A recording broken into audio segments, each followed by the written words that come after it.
अरुण जी, अजय जी ये कह रहे हैं कि जो ये आप लोग लिखते हैं कि सबका मालिक एक है, ये उस पुस्तक में वर्णित नहीं है। वो कहते थे अल्लाह सबका मालिक है, ये अजय जी का कहना है। और आप उसको बताएं किस अध्याय में लिखा है कि सबका मालिक एक है। अरुण जी, कौन सा पेज नंबर है, खोल के ठीक है, मैंने सवाल पूछ लिया सर। जी अरुण जी जरा बताएं, जब सार्थक चर्चा हो। भाई वो सर्वधर्म समभाव को मानते थे, मुस्लिम का कुरान पढ़ाते थे, अपना विजय कुरान पढ़ाते थे, पढ़वा के लेते थे, तो इसका मतलब क्या हुआ, वो मुस्लिम है? अरे हमारे तर्कों पे बात करिए सर। वो ये कह रहे हैं कि उस किताब में, जिस किताब को आप लोग पढ़ते हैं, उसमें कहीं नहीं लिखा है कि सबका मालिक एक है। उन्होंने, अजय जी ने दिखा दिया, कल हमारे साथ डिबेट बैठे थे, कि कहते थे कि अल्लाह मालिक है। अरुण जी चलिए, लग रहा है उन्होंने 2 बार किताब पढ़ी है तो दिखा तो दे कौन से पेज पे लिखा है। अभी उनसे संपर्क टूट गया है, उनसे दोबारा कनेक्ट करें। लेकिन मौलाना कुम्मी जी भी हमारे साथ में लगातार बने हुए हैं। मौलाना कुम्मी जी, एक बात बहुत महत्वपूर्ण वाली बात, एक तरफ अब ये कहा जाए साईं बाबा से जुड़ा जो विवाद है वो मुस्लिम बनाम सनातन होता हुआ नजर आता है। आपसे मैं ये समझने की कोशिश कर रही हूँ, सैकड़ों की संख्या में, लाखों की संख्या में लोग मानते हैं, पूजते हैं, क्योंकि साईं बाबा को भाई अक्सर हम हमेशा देखते हैं आध्यात्मिक गुरु हो, फकीर के रूप में देखा जाता है, संत के रूप में देखा जाता है। हिंदुओं की संख्या तो बहुत ज्यादा है, मुस्लिमों की भी संख्या क्या उसी तरह से वो उसी रूप में देखते हैं क्या साईं बाबा को?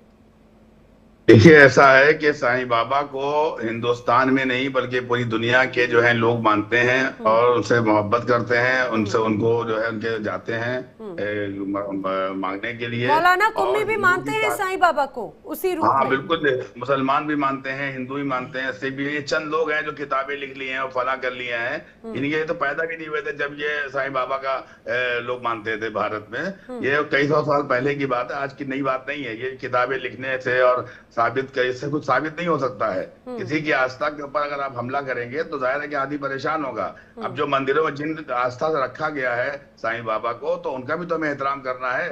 ये 2-3 लोग जो है हमेशा माहौल खराब करना चाहते हैं मुल्क का, भारत का। भारत में इत्तेहाद और प्यार मोहब्बत चल रहा है, हर धर्म का एहतराम किया जाता है। ये मुल्क है जहाँ पर मस्जिद का भी एहतराम है, मंदिर का भी है, गुरुद्वारे का भी है, हर एक का एहतराम है। हम तो यहाँ। अच्छा कुम्मी जी, अजय जी कह रहा है कि अगर इतनी आस्था है तो आप उनको अपने मस्जिदों में एक जगह दे दीजिए। कुम्मी जी, बदनाम होंगे। अजय जी कह रहे हैं कि इतनी साये में आस्था है, अपने मस्जिदों में उनको थोड़ी जगह कहीं दे दीजिए। करोड़ों मानेंगे इन चीजों से। मौलाना साहब, मौलाना कुम्मी साहब आवाज ये सही थोड़ी ना होगा। मौलाना साहब आवाज मिली मेरी?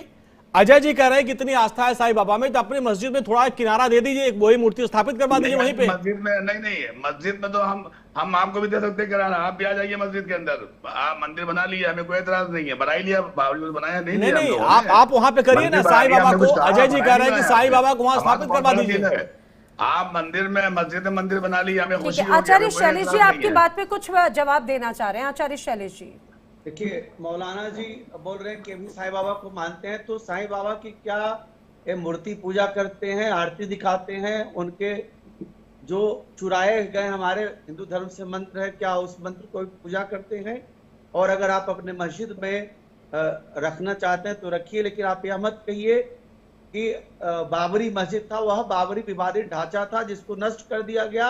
हमारे मंदिर में बाबरी ढांचा था, विवादित ढांचा था, उसको नष्ट कर दिया गया।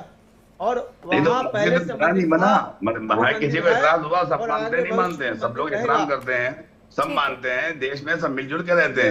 ये भारत के अंदर जो है मंदिर भी है, मस्जिद भी है, गुरुद्वारा भी है।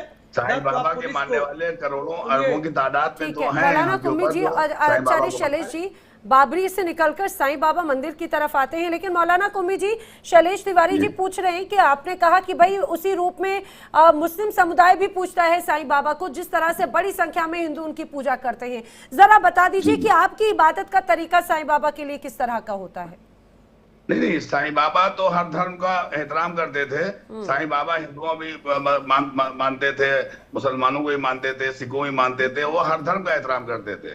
साईं बाबा किसी एक धर्म के नहीं थे। आपके बारे में पूछा जा रहा है कि आप लोग उनको किस तरीके से, आप लोग कैसे उनकी इबादत करते हैं? मोहब्बत करते थे, हर एक से मोहब्बत करते थे। वो तो करते थे सर, आप लोग कैसे करते हैं उनकी इबादत?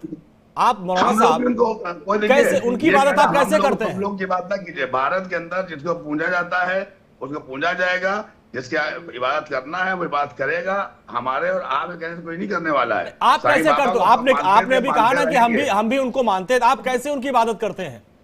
नहीं, हम इबादत से बुलाते हैं कि अगर हम गुजरते हैं साईं बाबा को लोग देख रहे हैं वहां पर जा रहे हैं, जो मंदिर में जा रहे हैं या जो भी जहां पे जा रखा है उनको जाते हैं, तो हम भी मतलब है अपनी बात ठीक है कहते हैं। मौलाना ये कुम्मी दुनिया जी, से क्या लेकिन कहते बड़ी हैं? बात ये हो जाती है कि इस तरह से अगर इस तरह का एक तरह से विच्छेद करने की तस्वीर नजर आ रही है, उसको कैसा देखा जाए। अरुण शिंदे जी भी हमारे साथ में जुड़ चुके हैं। अरुण जी कुछ कहना चाह रहे हैं, आपकी बात पर प्रतिक्रिया देना चाह रहे हैं। वो जी। पूछ रहे हैं ना कि मुस्लिम लोग कैसा ये करते हैं, तो मुस्लिम लोग, मैं तमिलनाडु में जब बाबा के सिक्को लेके मेरे को बुलाते हैं मंदिरों में, बहुत सारे मंदिरों में मैं देखा, तंजावर, त्रिची, पोट्रिया, उसके बाद नगर भाई, बहुत जगह पे देखा मैंने, तो मुस्लिम लेडीज बुरखा डाल के मंदिर में आती है, मंदिर में एंट्री करने से पहले मंदिर में आती है, मंदिर में आती है, साईं बाबा के मंदिर में आती है, बुरखा उठा लेती है, दर्शन करके बाहर चली जाती है। मैं माफ खुद कीजिएगा देखा हुआ। अरुण जी, लेकिन मैंने ऐसा कोई अरे, झूठ मंदिर बोल नहीं रहे हो। देखा जहां आपने पर नहीं बुर्का देखा, डाली हुई कोई महिलाएं आती देखा हो। है। हाँ, तंजावर, अरुण शिंदे जी, पोट्रिया, आप झूठ बोल मेरा रहे हो, खुद झूठ का बोलने से भतीजी- बचो।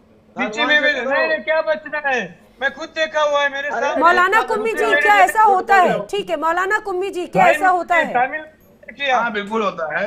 महाराष्ट्र के अंदर, त्रिची है, महाराष्ट्र पोट्रिया है, में तंजावर है। क्योंकि साईं बाबा के मानने वाले 2018 इंतहाई में करोड़ों मेरे हैं, को तो बुलाया मुसलमान था। औरतें भी जाती हैं, मर्द भी अच्छा। जाते हैं, समझे? शिरडी में ऐसा भी नहीं आ कि नहीं रहे जाते, अभी। बहुत जाते अजय हैं लोग। गौतम जी, क्या अजय गौतम जी, अरुण जी, तो ये तो बड़ी बात कह रहे हैं। थर्सडे को जाते हैं, एवरी थर्सडे को तमिलनाडु में जाते हैं वो लोग। मैंने अभी भी देखिए नैना जी, जी आपके सामने मैंने पूछा कि साईं सच्चरित्र के कौन से पेज में लिखा है कि साईं कहते थे सबका मालिक एक, इन्होंने नहीं बताया ना, इसका मतलब ये झूठे सबका साबित हो मालिक गए। क्या है भाई, लिखा है या नहीं लिखा, ये उसमें सब कुछ होता झूठे नहीं साबित है। नहीं, हो गए ना। देखिए अरुण जी देखिए ये विवाद बहुत गहरा गया है, इसलिए तर्कों पे बात होगी। अरुण जी तर्कों पे बात होगी, अरुण जी तर्कों पे बात होगी। साईं सच्चरित्र में किस अध्याय में लिखा गया है कि सबका मालिक एक है? ये कहां लिखा गया? वो कह रहे नहीं लिखा गया है। अजय जी ने पूरी किताब पढ़ी थी, उसमें कहीं नहीं लिखा गया है। वो कहते थे अल्लाह मालिक है। तो आप कैसे कह सकते हैं कि पढ़ने से कोई मतलब नहीं? आज तर्कों पे बात होगी और सर। दूसरी बात सुन लीजिए सर, अरुण जी, दूसरी बात। मालिक है। एक हाँ। चीज और बता देता हूँ। जी, अरे जी, सर प्लीज चलो जी, सर, आगे, एक एक करके आगे, एक एक करके जी जी बीच पहले में ना बोले अजय जी। प्लीज, अजय जी, बीच में ना बोलिए सर। अजय जी, अच्छा आप सर, आपको पता है नैना जी, और गंगा यमुना कहाँ से निकलती हैं, आपको मालूम है सर? मालूम है किसी को? अध्याय 4 और अध्याय 28 के में लिखा है कि गंगा यमुना साईं के पैरों से निकलती है और पवित्र होने भी साईं के पैरों में जाती है। ये अध्याय 4 और 28 में लिखा है। अच्छा इनके सच्चरित्र में लिखा मैंने है। तो गौमुख का सुना था, और मैंने तो उद्गम स्थल कहीं और का पढ़ा था। सुनिए। गंगा और यमुना सरस्वती। अध्याय और एक चीज बता देता हूँ, चलिए जी। सुन लीजिए, बड़ा मजा आएगा आपको। जी हाँ, अध्याय 11 के अनुसार साईं बाबा श्यामा से कहते हैं, मैं मस्जिद में एक बकरा हलाल करने वाला हूँ, उससे हाजी सिद्दीकी फालके से पूछो उसे खाने में क्या मजा आएगा, मांस खाएंगे, लेंगे खाएंगे या अंडकोश खाएंगे। ये 11 अध्याय में लिखा हुआ है सर, पढ़ लीजिए। अरुण जी, बोलिए झूठ बोल रहा हूँ क्या? एक मिनट सुनो, चिल्लाई मत, सुनो। अरे अब ये बताओ, वो ये बोल रहे हैं ना आदमी अपना- क्या? अब सुनिए अजय जी, सुनिए अजय जी, अब जवाब अजय जी देखिए वो गाड़ी में बैठे हैं तो आवाज दिक्कत होगी, एक एक करके सुनते हैं तो हमारे दर्शक समझ पाएंगे आखिर विवाद है क्या। जी अरुण जी, अरुण जी, जी। आपने सच्चरित्र सर, पढ़ा है। बकरा हलाल करने मैं- वाला अजय जी मस्जिद सुन में लीजिए ना, होता है क्या? अजय जी फिर ऐसे फिर जो आप तर्क दे रहे हैं ना, अगर उनका तर्क नहीं सुनेंगे दर्शक समझ नहीं पाएंगे। देने दो अजय जी। अरुण जी बोलिए, अरुण जी बोलिए। हाँ, तो वो जो अध्याय में लिखा है ना, वो ये करते हैं, मीट खिलाते हैं, बिरयानी बनाते थे, लेकिन वो मुस्लिम भक्तों के लिए होती थी और वो खुद खाते नहीं थे, वो बनाते थे, अपना हाथ तो इसमें डालते थे, चमचा भी नहीं डालते थे, वो खिलाते थे। इसका मतलब ये नहीं ना वो मुस्लिम है। उन्होंने रामनवमी ये किया, श्री कृष्ण देखिए अरुण जन्माष्टमी शिंदे जी, देखिए अगर वो मुस्लिम भी है या हिंदू भी है, बात इससे बहुत ज्यादा आगे निकल जाती है। वो एक आध्यात्मिक गुरु हैं, अगर वो किसी का, ठीक है, अगर हम वो तो कुछ वही मानते हैं ना। अच्छे उपदेश देते हैं तो ये बात बहस तो है ही नहीं। बात ये है, खाना खाया, ये किया, वो किया, भेष मुस्लिम जैसा है। अरे भाई वो तो अजय जी साबित कर रहे हैं। देखिए एक तर्क दिया आपने, मान लिया कि वो बिरयानी खाते थे और खिलवाते थे, और दूसरा तर्क उन्होंने दिया था कि अध्याय 11 में लिखा हुआ कि सबका मालिक एक है, उन्होंने लिखा ही नहीं था अल्लाह मालिक है, उन्होंने लिखा था। वो साबित कर रहे हैं कि वो मुस्लिम थे। अब आप साबित करिए कि वो मुस्लिम नहीं थे। और अंजनी जी, एक सबसे महत्वपूर्ण बात है, देखिए ये बात तो पहले स्पष्ट हो गई, मौलाना कुम्मी जी ने बात कही थी। सुनिए सुनिए अरुण जी, मौलाना कुम्मी जी ने बात तो पहले ही कही भाई कि बड़ी संख्या में मुस्लिम भी अनुयायी है। आपने भी कहा कि मुस्लिम महिलाएं अगर वहां पर आती हैं, मुस्लिम महिलाएं भी वहां पर आती हैं, तो इससे बात स्पष्ट हो जाती है ना, इस बात से स्पष्ट हो जाती है कि वो हिंदू थे या मुस्लिम थे, ये बात स्पष्ट हो जाती है। बात अब उससे एक कदम और आगे बढ़ते हुए जिस विषय पर हम चर्चा कर रहे हैं, ठीक है, ये चीज स्पष्ट हो जाती है कि हाँ, आपने कहा कि भाई मुस्लिम महिलाएं मंदिर में जाती है बुर्का पहने हुए, इस तर्क से मैं थोड़ा चौंक गई हूँ, लेकिन ठीक है। आचार्य शैलेश जी, आप कुछ बात बताना चाह रहे थे, जरा बताइएगा। और एक बात जो बार बार अरुण जी ने कही है कि ये वो टाइमिंग होता है, 2010 से शुरुआत हुई विवाद की, 2014 में भी हमने विवाद देखा, 2019 में भी देखा, हाल ही में मद्रास हाई कोर्ट में भी मामला गया, 2024 में भी विवाद नजर आया। बीच बीच में अचानक से अगर ये विवाद नजर आता है तो इसको कैसे देखा जाए? विवाद नहीं आएगा। अभी अरुण जी ऐसा प्रूफ देंगे ना सबको सुप्रीम कोर्ट में, सब चुप हो जाएंगे। ठीक है जी शैलेश जी, सर्वधर्म समभाव ही चलेगा इंडिया में। ठीक है, ठीक।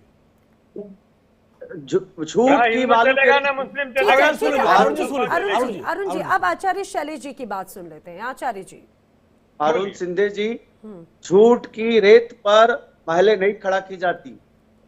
साईं बाबा सब झूठे, सब झूठ। पहले मेरा बात सुनो। अभी उनकी बात सुन लीजिए अरुण जी, अरुण जी, अगर उनकी बात तर्कों पे बात होगी दर्शक समझ पाएंगे। सुन लीजिए एक एक करके बात सुनो, हाँ, बात जी। सुनने की कोशिश करो तब बोलोगे। जी, बोलिए आचार्य जी। कौन किसको बोला है? अरे अरुण जी, अभी आप सुनिए, अभी आपने बहुत सारे सवाल किए, अब थोड़ा आप जवाब तो लीजिए ना, आप बीच बीच बोल रहे हैं। आचार्य जी की आवाज कट रही है। आचार्य शैलेश जी क्या अभी हमारे साथ में कनेक्टेड है? जी आचार्य कनेक्टेड हैं। जी जी, बोलिए आचार्य जी। ऐसा है नैना जी जी कि साईं बाबा फकीर थे, ठीक है। हमारे सनातन धर्म में कोई भी साधु को फकीर नहीं कहा जाता है, संत कहा जाता है। संत, स्वामी, गुरु, फकीर नहीं कहा जाता। फकीर मौलाना मुसलमान लोग में ही कहा जाता है, पहला चीज। दूसरा चीज, हमारे यहाँ साधु संत लोग जो होते हैं वह मांस बना करके अपने भक्तों को नहीं खिलाते, चाहे वह भक्त कितना भी नजदीक हो। दूसरी बात, साईं बाबा अल्लाह मालिक करते थे और वह मस्जिद में रहते थे।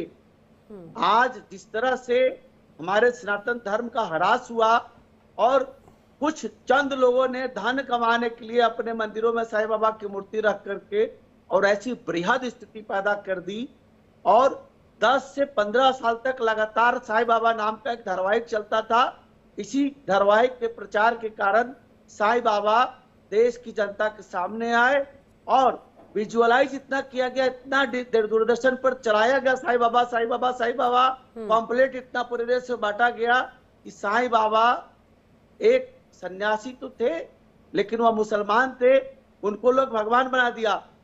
वह भगवान कभी नहीं हो सकते। भगवान हमारे कृष्ण भगवान है, राम जी हैं, भगवान शिव जी हैं, भगवान विष्णु जी हैं, और इनका जितना धर्म है सिर्फ पैसा कमाने के लिए। अरुण सिंधे जी को मैं बता दूं कि साईं बाबा का जितना दुकान खोल रखा है लोग, सिर्फ और सिर्फ पैसा कमाने के लिए।